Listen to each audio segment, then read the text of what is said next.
There is a particular kind of suffering that most people never talk about. It is not the suffering of ignorance. It is not the suffering of circumstance. It is the suffering of knowing exactly what you need to do and choosing, day after day, not to do it. That is the specific pain we are going to examine today. Quietly, carefully, without exaggeration. You already know.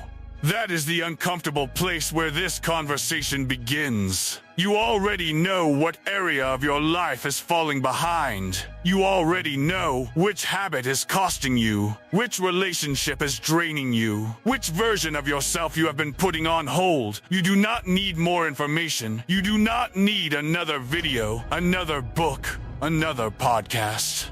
You need to face the simple, inconvenient truth that awareness without action is its own form of self-deception. Most people spend years becoming more and more aware of their problems. They analyze them, they discuss them, they understand them in extraordinary detail. And then they go to sleep and wake up the next morning and do almost nothing different.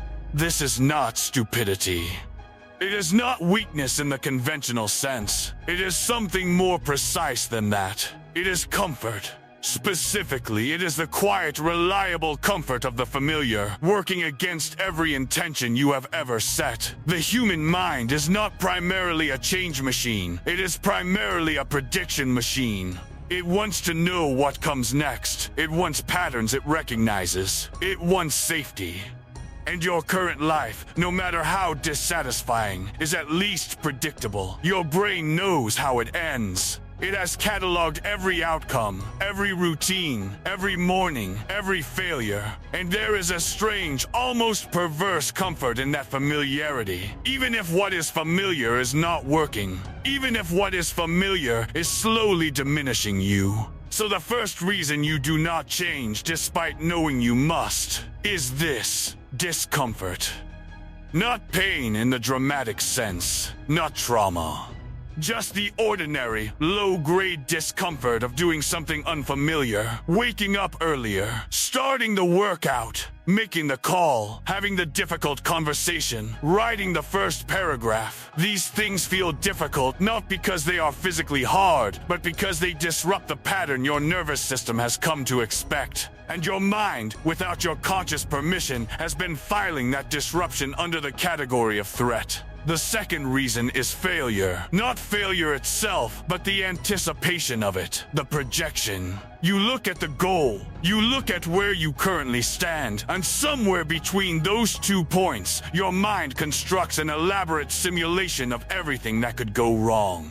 And rather than treat that simulation as preparation, most people treat it as a verdict. They decide, before they begin, that the risk of failing is greater than the cost of staying still. But what they fail to calculate, what they consistently underestimate, is that staying still is not neutral. Staying still has its own cost. It is simply a cost that is paid slowly, in small increments, in private. The third reason is judgment.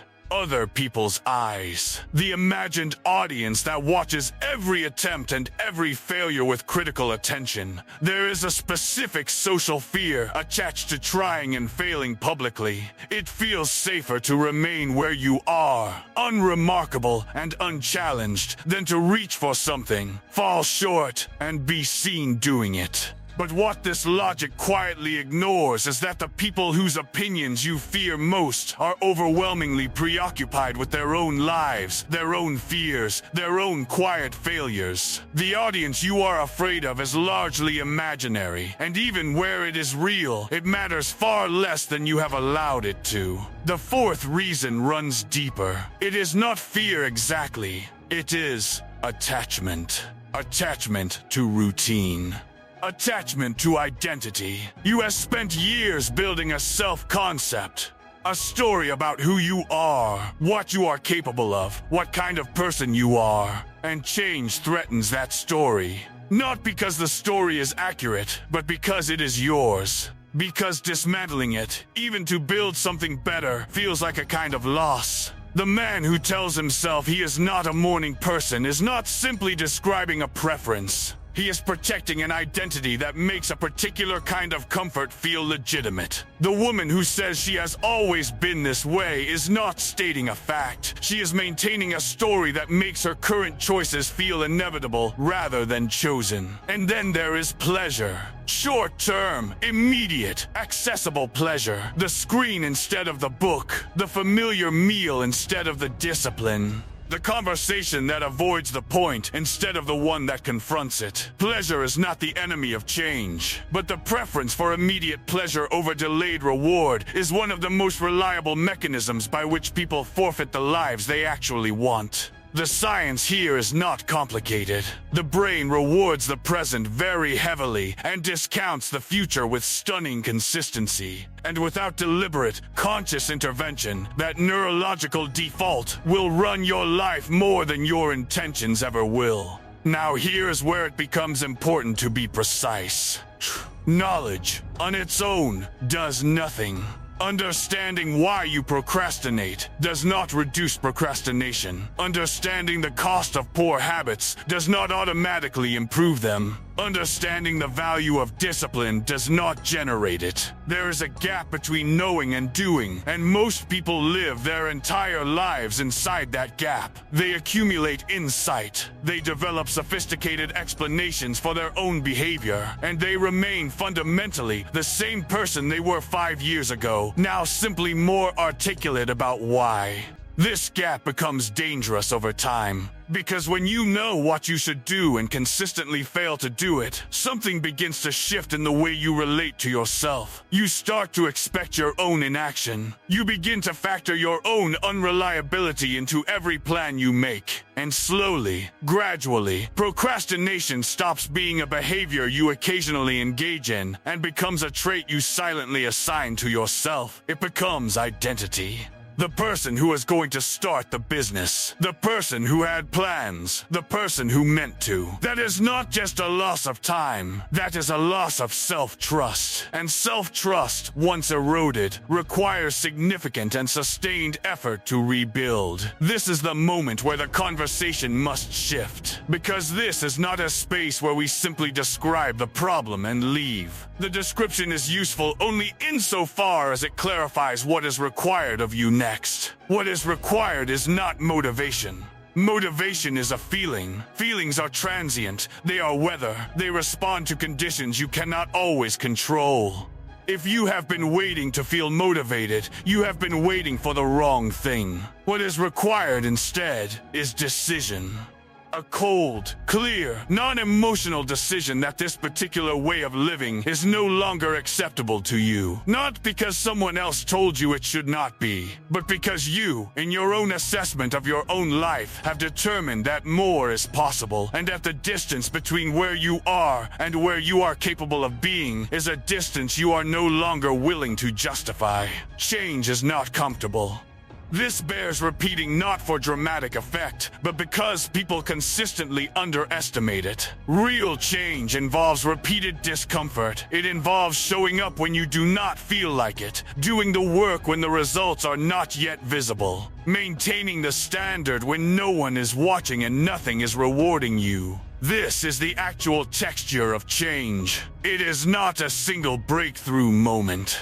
It is a series of small, unglamorous private choices made consistently over a long period of time. Raising your standards is not a declaration. It is not a statement you make about yourself to other people. It is a quiet internal shift in what you are willing to accept. From yourself, primarily. It means looking at the excuse you were about to make and setting it down.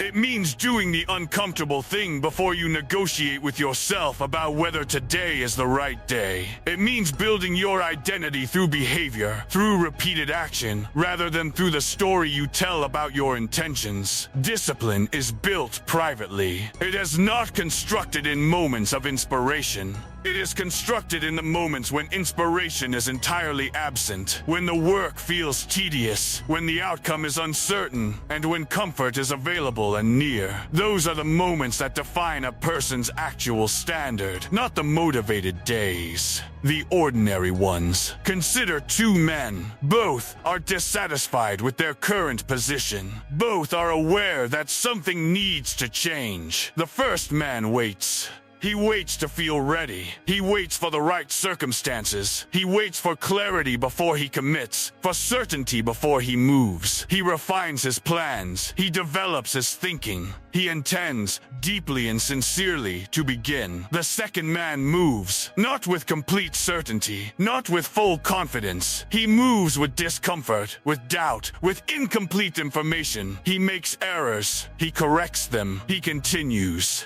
1 year from now, the first man is still waiting. He is more refined in his understanding of what he intends to do. The second man is different. Not perfect, but genuinely different. The willingness to move before you feel ready is not recklessness. It is one of the defining characteristics of people who actually change.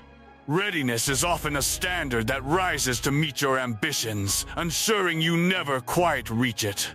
The moment you act, you discover that uncertainty was never the barrier. You were. Self-control is not about suppressing who you are. It is about choosing, consciously and repeatedly, which part of you governs your behavior. There is a version of you that seeks comfort. There is also a version of you that seeks growth. Both are real. Both are present. The question, the only relevant question, is which one you are feeding through your daily choices. Delayed gratification is not a personality trait that some people are born with. It is a practiced discipline. And like any discipline, it is built incrementally through small decisions made consistently. You do not develop it by resisting the largest temptations. You develop it by maintaining your word to yourself in the smallest moments when nothing external is enforcing it. You know what needs to change. You have known for some time. The question is not one of knowledge. The question is one of decision. Whether you will continue to honor your comfort more than your potential. Whether you will keep choosing the familiar over the life you have been quietly imagining. Whether you will remain someone who intends or become someone who executes. That choice is yours. It was always yours. If you are done delaying, if this is the moment where the analysis ends and the commitment begins, let it be marked simply and clearly. Comment below. It starts now. Not as a performance, as a record for yourself.